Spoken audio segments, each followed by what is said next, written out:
안녕하세요. 한하수 목사입니다. 오늘 하반기 OBC 이사야 마지막 시간이죠. 10번째 강의 이사야서 마지막 장 66장을 본문으로 해서 하나님의 공의와 은혜의 완성이라는 주제로 강의하겠습니다. 이에 관해 세 가지를 살펴보겠습니다. 첫째는 사건, 둘째는 이유, 셋째는 특징. 세 가지입니다. 먼저 사건부터 보도록 하죠. 이사야서 66장 15절. 보라, 여호와께서 불에 둘러싸여 강림하시리니 그의 수레들은 회오리 바람 같으리로다. 그가 혁혁한 위세로 노여움을 나타내시며 맹렬한 화염으로 책망하실 것이라. 여기서 여호와께서 불에 둘러싸여 강림하실 것이다 라고 합니다. 그렇다면 왜 여호와 하나님께서 강림하실 것이라고 하나요? 66장 16절. 여호와께서 불과 칼로 모든 혈육에게 심판을 베푸신즉 여호와께 죽임당할 자가 많으리니. 여호와께서 불과 칼로 모든 혈육에게 심판을 베푸실 것이라고 합니다. 그래서 그 심판으로 인해 여호와께 죽임 당할 자가 많을 것이다 라고 하죠. 66장 17절. 스스로 거룩하게 구별하며 스스로 정결하게 하고 동산에 들어가서 그 가운데에 있는 자를 따라 돼지고기와 가증한 물건과 쥐를 먹는 자가 다 함께 망하리라. 여호와의 말씀이니라. 스스로 거룩하게 구별했다고 합니다. 스스로 정결하게 했다고 합니다. 거룩과 정결은 경건을 말하는데 문제는 이것이 스스로 거룩하고 스스로 정결하다는 거죠. 즉 실상은 거룩하지도 않은 자가 스스로 자칭 거룩하다는 것이고 스스로 정결하지도 않은 자가 스스로 자칭 정결하다는 것입니다. 이들의 실상은 무엇인지 하나님이 적나라하게 폭로하시죠. 돼지고기와 가증한 물건과 쥐를 먹는 자, 이것이 이들의 실상이라는 겁니다. 돼지고기라는 건 저희들이 말하는 삼겹살 같은 그런 걸 말하는 게 아니죠. 이거는 굉장히 상징적인 거예요.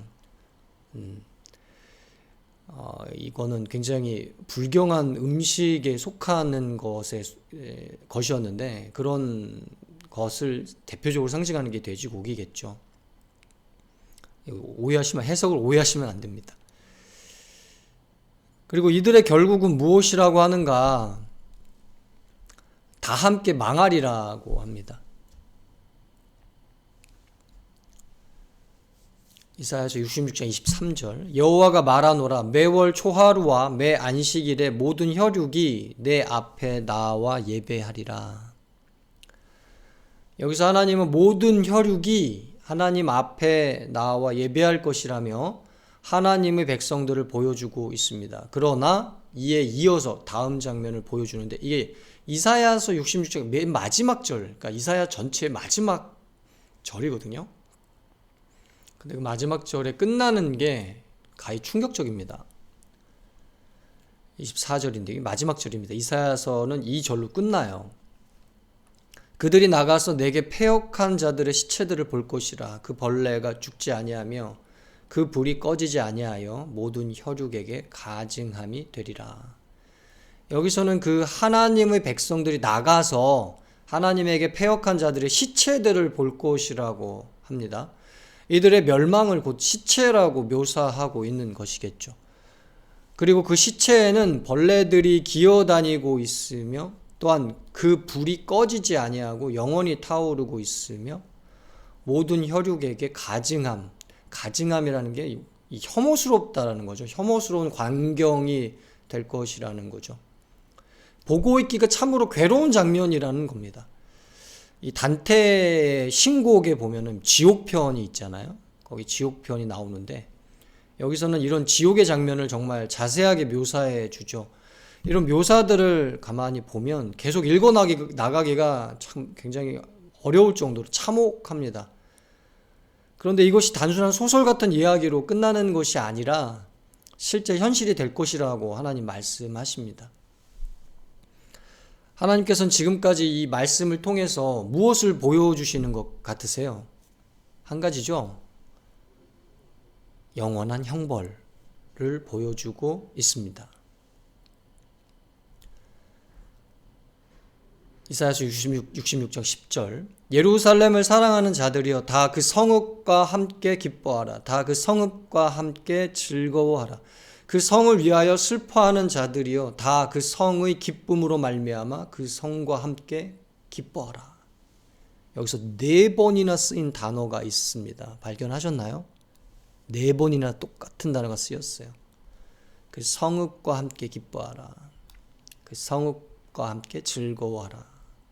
그 성읍의 기쁨으로 그 성과 함께 기뻐하라가 그것입니다. 바로 이 기쁨이죠. 이것이 4번이나 연거푸 쓰인 것은 기쁨의 충만을 나타내는 겁니다. 기쁨이 차고 넘치게 될 것이다 라는 말이죠. 66장 11절 너희가 젖을 빠는 것 같이 그 위로하는 품에서 만족하겠고 젖을 넉넉히 빤 것 같이 그 영광의 풍성함으로 말미암아 즐거워하리라. 여기서는 그 기쁨의 원천을 말해 줍니다. 그것은 그 영광의 풍성함으로 말미암아 즐거워하고 기뻐할 것이라는 거죠. 하나님의 영광이 빈곤한 것이 아니고 풍성할 것이기 때문에 이것이 즐거움과 기쁨의 원천이요 동기가 될 것이라는 말씀입니다. 66장 22절 내가 지을 새 하늘과 새 땅이 내 앞에 항상 있는 것 같이 너희 자손과 너희 이름이 항상 있으리라. 여호와의 말이니라. 여기서는 저번 주에 우리가 살펴봤던 새 하늘과 새 땅, 내가 지을, 하나님이 지을 새 하늘과 새 땅을 다시 말씀하십니다. 그런데 이 새 하늘과 새 땅이 홀로 있는 것이 아니라 너희 자손과 너희 이름도 함께 있을 것이며 무엇보다 하나님 앞에 숨김없이 내 앞에 항상 있는 것 같이 하나님 앞에 숨김없이 항상 있게 될 것이라고 말씀하시죠. 이건 아담과 하와가 범죄했을 때 하나님 앞에서 도망해서 자신들을 숨기는 모습과는 완전히 딴판의 모습이죠.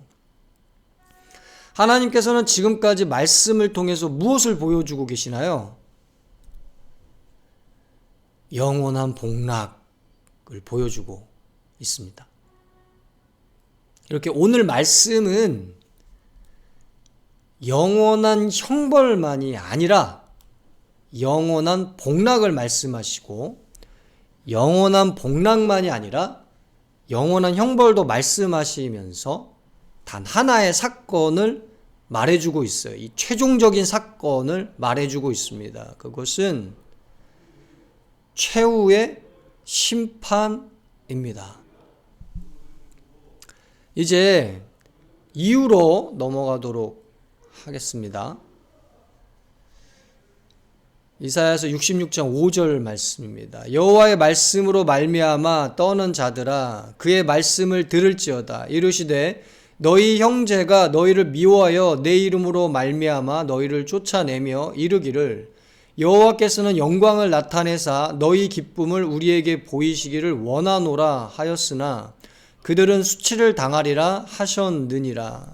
여기서 너희 형제가 나옵니다. 이 형제는 어떤 형제인가요?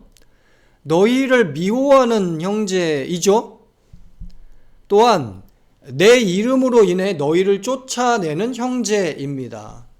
남이 아니라 형제인데 주님을 믿고 따른다는 것 하나로 그 형제를 미워한다는 거고 그 형제를 쫓아낸다는 거죠.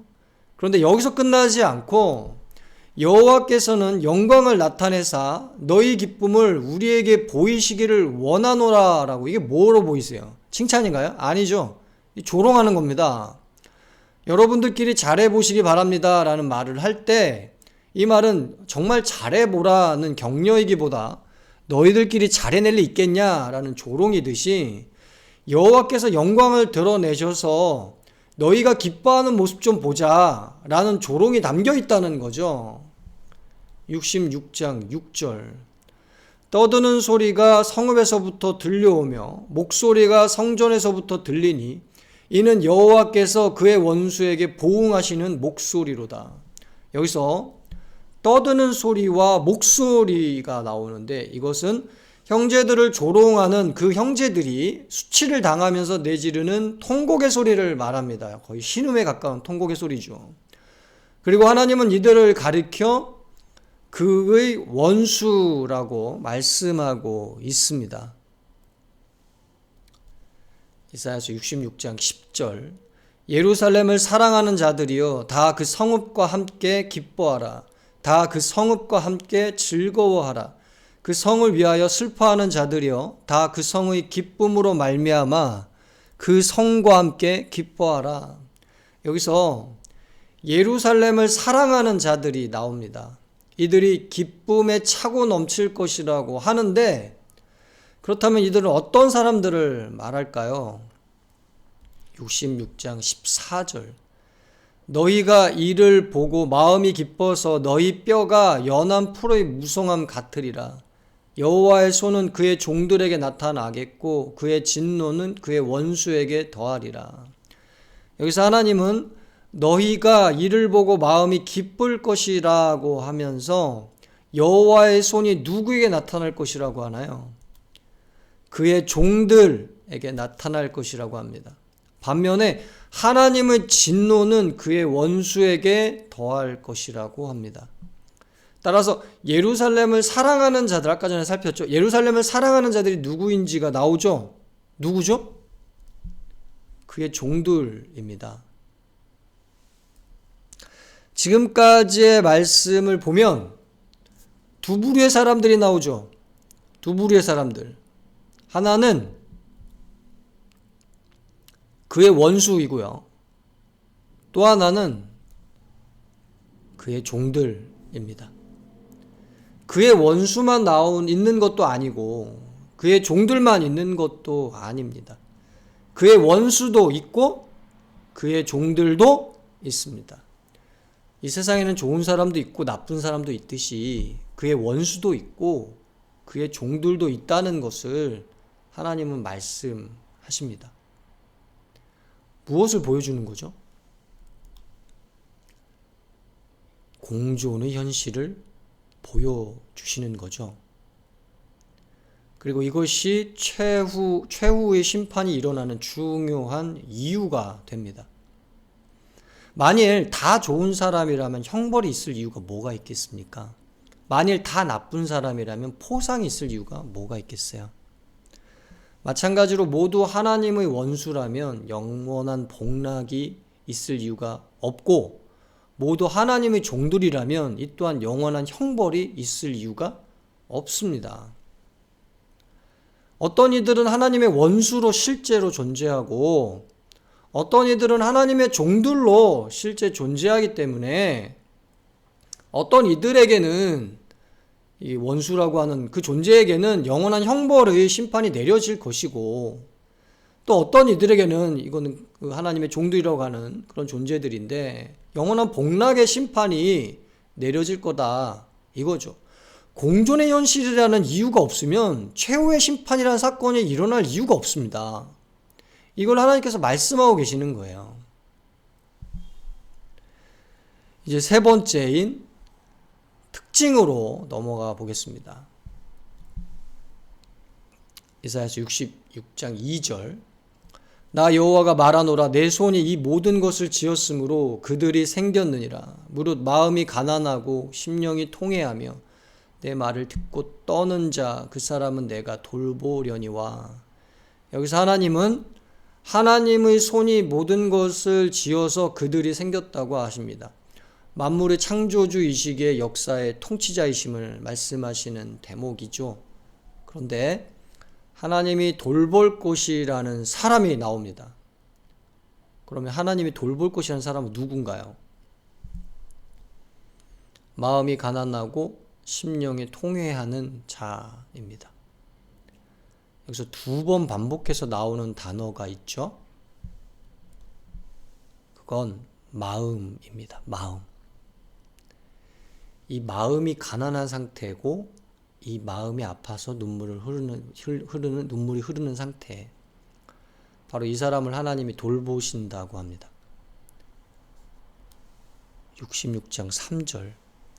소를 잡아들이는 것은 살인함과 다름이 없이 하고 어린 양으로 제사 드리는 것은 개의 목을 꺾음과 다름이 없이 하며 드리는 예물은 돼지의 피와 다름이 없이 하고 분향하는 것은 우상을 찬송함과 다름이 없이 행하는 그들은 자기의 길을 택하며 그들의 마음은 가증한 것을 기뻐한즉. 여기서 소를 잡아들이고 어린 양으로 제사 드리는 것, 드리는 예물, 분향하는 것이 나옵니다. 이건 율법의 규례를 따르는 모습입니다. 그런데 이렇게 율법의 규례를 따르는 모습이 하나님이 보시기에 살인함과 다름이 없고 개의 목을 꺾는 것과 다름이 없으며 돼지의 피와 다름이 없이 하고 우상을 찬송함과 다름이 없다는 겁니다. 너희를 살려야 하는 그 율법의 규례가 너희를 죽이는 것과 같다는 것이며 하나님께 드리는 그 제물이 하나님을 욕되게 하는 것과 같다는 것이고 하나님께 피우는 분향이 하나님이 아닌 우상을 찬송함과 다름이 없다는 것입니다. 그렇다면 왜 이들이 겉모양만 있고 실제는 완전히 다른 모습이 되어 있는가? 이게 굉장히 중요하겠죠. 그들은 자기의 길을 택하였기 때문이라는 거죠. 그런데 더 중요한 건 그러면 그들이 자기의 길을 택하게 한 게 뭐냐는 거예요. 그들의 마음은 가증한 것을 기뻐한다는 거죠. 이게 그들이 자기 길을 택하게 하는 중요한 뿌리입니다. 하나님이 가증하고 싫어하시는 것을 이들은 기뻐하고 즐거워한다는 거죠. 그들의 마음 때문에. 그들의 마음. 여기서 하나님이 돌보시는 사람과 하나님이 버려두는 사람의 첫 번째 공통적인 특징이 나오죠? 그건 뭐죠? 마음입니다. 어떤 이의 마음은 하나님께 가난하지만 어떤 이의 마음은 가증한 것을 기뻐합니다. 66장 2절. 나 여호와가 말하노라 내 손이 이 모든 것을 지었으므로 그들이 생겼느니라. 무릇 마음이 가난하고 심령이 통회하며 내 말을 듣고 떠는 자 그 사람은 내가 돌보려니와. 여기서 마음이 가난한 사람과 심령에 통회하는 사람이 뭐와 연결되고 있죠? 내 말을 듣고 떠는 자, 즉 내 말을 듣는 것과 연결되고 있습니다. 이것이 하나님이 돌보시는 사람이라고 합니다. 66장 4절. 나 또한 유혹을 그들에게 택하여 주며 그들이 무서워하는 것을 그들에게 임하게 하리니 이는 내가 불러도 대답하는 자가 없으며 내가 말하여도 그들이 듣지 않고 오직 나의 목전에서 악을 행하며 내가 기뻐하지 아니하는 것을 택하였음이라 하시니라. 여기서 하나님은 그들에게 유혹을 택하여 주고 유혹을 준다는 거예요. 그들이 무서워하는 것을 그들에게 임하게 할 것이라고 하십니다. 왜인가요? 내가 불러도 대답하는 자가 없기 때문입니다. 그러면 왜 하나님이 불러도 대답하지 못하는 건가? 내가 말하여도 그들이 듣지 않기 때문입니다. 이것이 하나님이 유혹에 버려두고 무서워하는 것에 버려두는 사람이라고 합니다.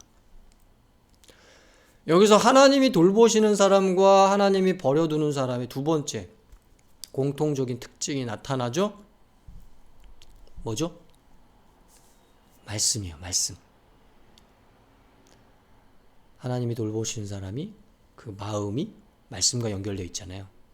역시 하나님이 버려두시는 사람도 그 마음이 뭐와 연결되어 있어요? 말씀과 연결되어 있죠. 말씀을 안 듣는 것과 연결되어 있다 이거죠. 어떤 이는 말씀을 듣고 어떤 이는 말씀을 듣지 않습니다. 그럼 이걸 뭐라고 하죠? 마음과 말씀. 이걸 한마디로 뭐라고 하죠? 심판의 기준입니다. 그의 원수라고 하는 사람과 그의 종이라고 하는 사람, 하나님의 원수라고 하는 사람, 또 하나님의 종이라고 하는 사람은 무엇으로 이렇게 심판할 수 있나요? 마음과 말씀입니다. 그의 원수, 하나님의 원수는 마음이 원수의 마음. 아무리 입으로 하나님 얘기를 많이 해도 그 마음이 원수의 마음이고, 그의 종은 마음이 종의 마음입니다. 그의 원수는 마음으로 말씀을 듣지 않으며 입으로만 떠들고, 그의 종은 마음으로 말씀을 받아들여 그 말씀에 순종해서 살아갑니다. 빛이 빛이라면 밝다는 특징을 반드시 나타내고요. 어둠이 어둠이라면 어둡다는 특징을 반드시 나타내듯이, 그 사람이 원수라면 원수의 특징을 나타내고, 그 사람이 종이라면 종의 특징을 나타내는 것이며, 이 세상은 이런 특징을 나타내는 사람이 공존하는 현실이지만, 결국 이 심판의 기준은 최후의 심판 때에 반드시 영원한 형벌과 영원한 복락으로 그 길이 갈리게 될 것이라고 하나님을 말씀하시면서 이사야서의 대단원의 막을 내리고 있죠. 오늘 강의를 정리하도록 하겠습니다. 세 가지 살폈죠? 사건, 이유, 특징. 사건은 뭐죠? 최종적 사건. 영원한 형벌과 영원한 복락이라는 최후의 심판. 이유는 뭐죠? 왜 이런 심판이 있을 거라고 하시는 거예요? 그의 원수와 그의 종들이라는